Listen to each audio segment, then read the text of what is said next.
ಹೆಬ್ಬಾರು ಮತ್ತು ಓಟ್ ಹಾಕಿಲ್ಲ ಅಂದ್ರೂ ತಪ್ಪೇ. ಒಬ್ಬ ಶಾಸಕನಾಗಿ ಓಟ್ ಹಾಕಿಲ್ಲ ಅಂತ ನಾನು ಹೇಳ್ಕೊಂಡು ಊರಾಗ ಹುಷಾರಿಲ್ಲ ಅಂತಂದರೆ ಇದಕ್ಕೆ ಅರ್ಥವೇ ಇಲ್ಲ. ಅದಕ್ಕೆ ಇರಲಿ. ಸೋಮಶೇಖರ್ ಅಂತೂ ಹೌದು ನಾನು ಕಾಂಗ್ರೆಸ್ ಓಟ್ ಹಾಕಿದ್ದೀನಿ, ಏನು ಮಾಡ್ತೀರಿ ಈಗ? ಈ ಬಂಡತನಕ್ಕೆ ಒಬ್ಬೊಬ್ಬರೇ ಸೇರ್ಕೋತಾರೆ. ದೇಶದ್ರೋಹಿ ಘಟನೆ ಕೂಗೇ ಇಲ್ಲ ಅಂತ ಒಬ್ಬ ಬಂಡ ಡಿ ಕೆ ಶಿವಕುಮಾರ್.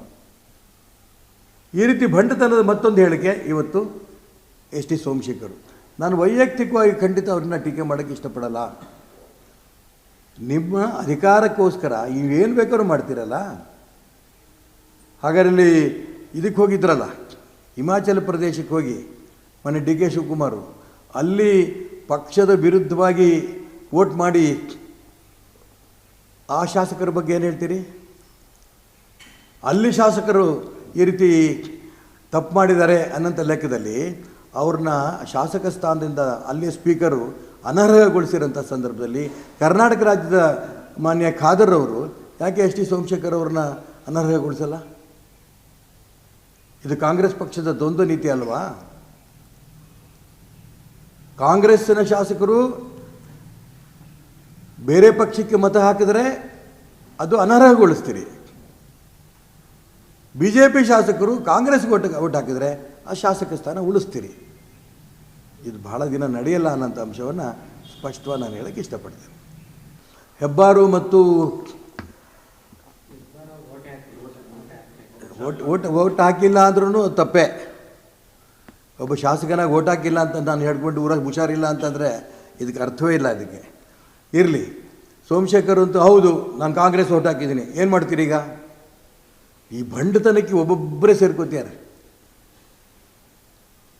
ದೇಶದ್ರೋಹಿ ಘಟನೆ ಕೂಗೇ ಇಲ್ಲ ಅಂತ ಒಬ್ಬ ಬಂಡ ಡಿ ಕೆ ಶಿವಕುಮಾರ್. ಈ ರೀತಿ ಬಂಡತನದ ಮತ್ತೊಂದು ಹೇಳಿಕೆ ಇವತ್ತು ಎಸ್ ಟಿ ಸೋಮಶೇಖರ್. ನಾನು ವೈಯಕ್ತಿಕವಾಗಿ ಖಂಡಿತ ಅವ್ರನ್ನ ಟೀಕೆ ಮಾಡೋಕ್ಕೆ ಇಷ್ಟಪಡಲ್ಲ. ನಿಮ್ಮ ಅಧಿಕಾರಕ್ಕೋಸ್ಕರ ಇವೇನು ಬೇಕಾದ್ರೂ ಮಾಡ್ತೀರಲ್ಲ. ಹಾಗಾರಲ್ಲಿ ಇದಕ್ಕೆ ಹೋಗಿದ್ರಲ್ಲ, ಹಿಮಾಚಲ ಪ್ರದೇಶಕ್ಕೆ ಹೋಗಿ ಮೊನ್ನೆ ಡಿ ಕೆ ಶಿವಕುಮಾರ್ ಅಲ್ಲಿ ಪಕ್ಷದ ವಿರುದ್ಧವಾಗಿ ವೋಟ್ ಮಾಡಿ ಆ ಶಾಸಕರ ಬಗ್ಗೆ ಏನು ಹೇಳ್ತೀರಿ? ಅಲ್ಲಿ ಶಾಸಕರು ಈ ರೀತಿ ತಪ್ಪು ಮಾಡಿದ್ದಾರೆ ಅನ್ನೋಂಥ ಲೆಕ್ಕದಲ್ಲಿ ಅವ್ರನ್ನ ಶಾಸಕ ಸ್ಥಾನದಿಂದ ಅಲ್ಲಿ ಸ್ಪೀಕರು ಅನರ್ಹಗೊಳಿಸಿರೋಂಥ ಸಂದರ್ಭದಲ್ಲಿ ಕರ್ನಾಟಕ ರಾಜ್ಯದ ಮಾನ್ಯ ಖಾದರ್ ಅವರು ಯಾಕೆ ಎಸ್ ಟಿ ಸೋಮಶೇಖರ್ ಅವ್ರನ್ನ ಅನರ್ಹಗೊಳಿಸಲ್ಲ? ಇದು ಕಾಂಗ್ರೆಸ್ ಪಕ್ಷದ ದ್ವಂದ್ವ ನೀತಿ ಅಲ್ವಾ? ಕಾಂಗ್ರೆಸ್ಸಿನ ಶಾಸಕರು ಬೇರೆ ಪಕ್ಷಕ್ಕೆ ಮತ ಹಾಕಿದರೆ ಅದು ಅನರ್ಹಗೊಳಿಸ್ತೀರಿ.